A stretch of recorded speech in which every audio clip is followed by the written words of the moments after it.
This video is sponsored by Colorful. What's up, Brollies? It has been a while since I featured a PC component here on our channel, since we're mostly focusing now on standalone gaming peripherals. But like I always say, sometimes it's nice to try something different. So when Colorful reached out to me if I want to feature the new colorful iGame RTX 4070Ti, I had to say yes.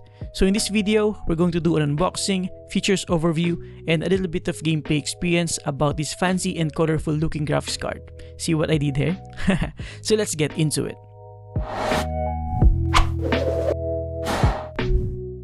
Alright, so let's start with the unboxing experience. Here in front, we have an image preview of the graphics card that gives us an idea that it features a sort of gradient-like colorful design. The box actually perfectly represents that if you haven't noticed it yet. Around the box, we just have some miscellaneous branding, and at the back of the box, we have its key features, which I'll discuss one by one later after we unbox this graphics card. Inside the box, the first thing that will greet you is a small accessory box that I assume holds the paperwork. But interestingly enough, inside it, we have a pair of gloves. We also have here the quick start guide. Underneath this foam cover, we have the cable adapter for compatibility with the new power design of these latest 4000 series cards. And of course, we have the colorful iGame RTX 4070Ti graphics card itself. Now, at first look and touch, the first thing that strikes me the most is its quite hefty and blocky form factor, featuring an almost perfect rectangle shape. The build quality feels pretty good, with a robust structure overall, and the design, as simple as it looks, is absolutely stunning. Like, just look at this sort of holographic colorway that dynamically changes depending on the angle and lighting. Alongside the decals and other design languages, Colorful actually calls this the Pop Shockwave. Honestly, this is perfect for a white-themed build for those who are looking to build a trendy and flashy PC. Now, in terms of its features, as we go around this graphics card, here in front we have three 100mm fans with a ring-shaped design for better airflow efficiency, partnered with dual ball bearing for a longer lifespan. Flipping it on this side, we have the so-called Pop Retro RGB that looks like something you will find in an anime or manga, with customizable RGB lighting to go along with it. This design actually goes all the way to the back panel, emphasizing that pink ultra branding it has going that seems to target the younger generation. Here at the back, we also have an exposed back panel for the graphics chip and substantial ventilation here at the rear end. Looking at this side, we can see the two quite massive heatsink that is connected together with the 6x6mm heat pipes. We also have here the new generation 12-pin power port. On the other side, pretty much the same massive dual heatsink. We don't have any fancy RGB header on this graphics card, but we do have a one-click auto-overclocking button here at the back side, allowing the graphics card to boost its clock from 2610 MHz to 2745 MHz without tinkering with BIOS or software for those who are unfamiliar. It's not groundbreaking or anything, but it's quite nifty to have. Also here at the back side, we have 3 display ports 1.4a, 1 HDMI 2.1 port, and some exhaust ventilations. On the other side, we just have an embossed slogan for this card, and you can also have a better understanding of its almost perfect rectangular blocky form factor. Now, on the specification side of things, it has 7680 CUDA cores, a base clock of 2310 to 2610 MHz with an auto-overclock feature up to 2745 MHz. It has 12GB of GDDR6X memory with a 504GB per second bandwidth. And as a 4000 series graphics card, of course, it also takes advantage of the latest technologies such as the 4th Gen Tensor cores with up to 4 times performance, and of course, the LSS3 and 3rd Gen RT cores for up to 2 times ray tracing performance. I'll pop the available specifications on the screen so that you can check it out. Now, before I share with you some gaming benchmarks and performance, let's take a quick look at the iGame software. Inside the software under My Device, we have our system specifications, which is also a good opportunity to show you what we are using for our benchmarks later.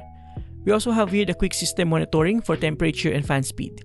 If you want, you can also directly set your system fan curves here instead of from the BIOS or from the motherboard software. It's totally up to you.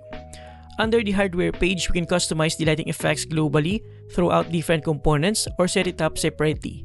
Under the graphics card settings, this is where we can toggle different overclocking options if you know what you're doing.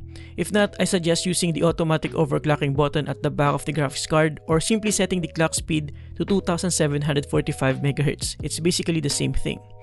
Now, what I find really useful here is the on-screen monitoring feature, wherein you can enable overlay for monitoring statistics like frame rates, thermals, and system load. It is highly customizable, and we also have a bunch of presets here. And lastly, we also have the Players Club and Game Database, which to be honest, I didn't bother tinkering with. Alright, so before we finish this feature video, let me share with you some gaming benchmarks, all in 1440p resolution.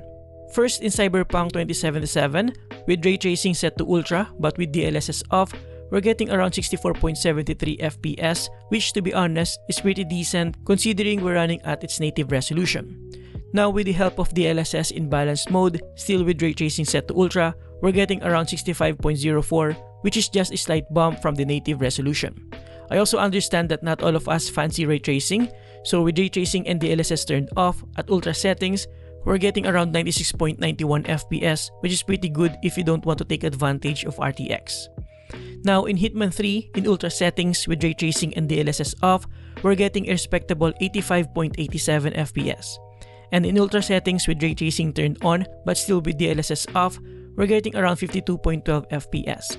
And lastly, for Hitman 3, with ray tracing turned on but with a little bit of help from DLSS in balanced mode, we're getting around 57.59 FPS. Now in God of War, with ultra settings and in native resolution, meaning DLSS turned off, we're getting around 97 to 100 plus FPS, which is pretty decent in my opinion. And in GTA 5 with max settings, we're getting around 80 to 100 FPS. And lastly, in Valorant with max settings, we're getting around 200 plus FPS. So as you can tell, from easy to drive games like Valorant up to graphic intensive games, the colorful iGame RTX 4070Ti was able to deliver. If you're looking for a graphics card that should fit on your upcoming white and colorful PC build, this is one of the best looking white themed graphics card out in the market. And if this white and flashy colorway isn't your taste, you can also check out other iGame variants like the more traditional Vulkan and Kudan, the water-cooled Neptune, and other variants. And if you just need the bare essentials to save some money, you can also consider the NB series. All are linked below for you to check out. And there you have it guys. Obviously this is not a full review and more of me just sharing with you a quick unboxing experience and features overview with a little bit of gaming performance as a quick look at the new colorful iGame RTX 4070Ti. Like I always say, a review cannot be sponsored and I'm always honest with you regarding that. So I'll put some links below for some valuable resources should you need more information about this graphics card.